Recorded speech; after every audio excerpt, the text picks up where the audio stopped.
Hey Eagles, this is your final Eagle Eye report for the first semester. So let's get into a few announcements and then talk about a few other things. First of all, the FCA's annual Christmas huddle is tomorrow morning. That's December 16th at 6:30 a.m. in the gym.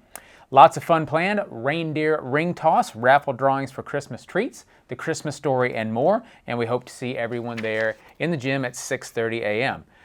There will be a pickleball and spike ball tournament on Saturday, December 16th at 12 o'clock at the Niceville Senior Center. It is a $5 entry fee for each team. They're asking for canned good donations that can be made, and all proceeds will be going towards caring and sharing. Registration forms and canned goods can be turned in and picked up and dropped off in Miss Brasher's room 529. So if you're interested in the pickleball tournament, room 529, Miss Brasher's room for info.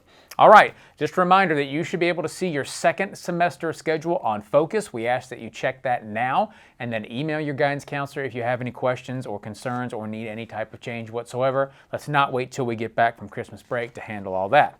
All right, I have some student features to show you right now. This is from NHS's Theater's Thespian Troupe. They had their district competition in Pensacola, and they brought home 5 superior ratings and 3 Critics' Choice Awards. The superior ratings were awarded to Kaylee Conrad for solo acting, Addison Shuck for costume construction, and McKenna Mao for makeup design. Superior ratings and Critics' Choice Awards also went to Addison Sterrett and Ansley Corman for a duet musical, and Sidonia Grissom for stage management. But I want to come back and circle back to McKenna Mao. So McKenna also took home a Critics' Choice Award as well as the prestigious Representation Award for Technical Excellence. So she will go on and represent the entire district at the state competition during the opening ceremony. So I've got a picture here. First of all, that picture, that's McKenna. If you don't know who she is, she's been on a lot of on-stage productions here at school and done a phenomenal job in everything that I've ever seen her act in. But she also does a lot of behind-the-scenes work. So this makeup design, and you see these pictures here, those are characters from The Lion King that she did all the makeup. And I talked to McKenna about it, and that was extensive hours and hours on each one of those spent, and that is done exquisitely. Folks' comments were that is Broadway-like level makeup design on those. So McKenna, congratulations. Good luck at your state competition, and that is some incredibly awesome work.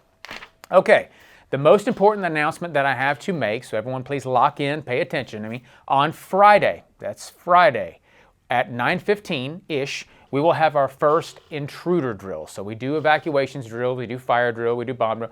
We are going to do, on the way the year ends, we'll have 4 of these. These are going to be intruder drills. We all know that we certainly hope nothing like that ever happens here, but we want to be prepared in case it does. So this is what the order of events and how this will happen on Fridays. Please pay attention. So we'll make a lockdown announcement, and that will move students into your hard corner area as best as you can. That is not unlike when a fire drill goes off, and you stay locked down, but we're going to make sure that you move into your hard corners so that whatever class you're in, you're able to figure out where that is and get there and stay there. So the difference is that, now we know we can call a lockdown by pulling a fire alarm light. That'll lock things down, but we don't necessarily have to have a fire alarm going off to lock down. So you're just going to hear a general announcement from me that we go into lockdown. Now understand this, it will take some time. When we lock down on the event of an intruder, the entire school has to be swept. We have to go find out if there's someone here who's not supposed to be here and what their intention is. So this may take a little time. So plan on being in that lockdown area longer than you normally would for, say, a fire drill when I come on there and say disregard, disregard.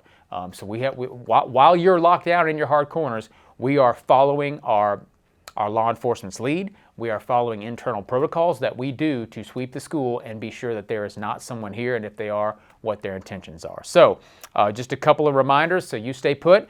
You do not open the door for anyone.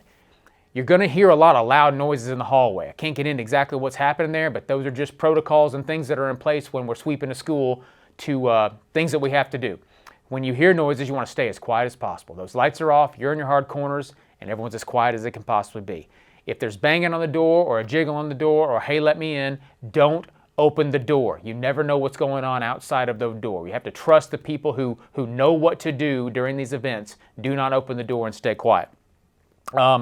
Secondly, because of the hours between 9:15 and 9:30, there's not going to be any checkouts that day from about 9 to 9:30. I'm going to put this drill out 100 different ways for your parents and everyone to know that this is happening Friday. We don't want anyone to panic. we don't want anyone to think for a minute that this is actually real. This is a drill, but we also want to be as prepared as possible. So you will finally hear the all clear, and that's when you are released from the hard corner area, lights on, and we can resume our normal activities for the day. So I think that was the feedback. I don't know if you're aware or not, but there actually was a lockdown in the Crestview, Baker, Davidson area in the north end, and that was ended up being a hoax. It was a hoax threat. There was nothing real there, but they actually locked down like there was potentially someone on our campus, and that's one of the biggest takeaways is when all those folks converge on the school and get in there to find if there is a bad guy there, that it is incredibly loud and it's incredibly kind of, there's a lot going on.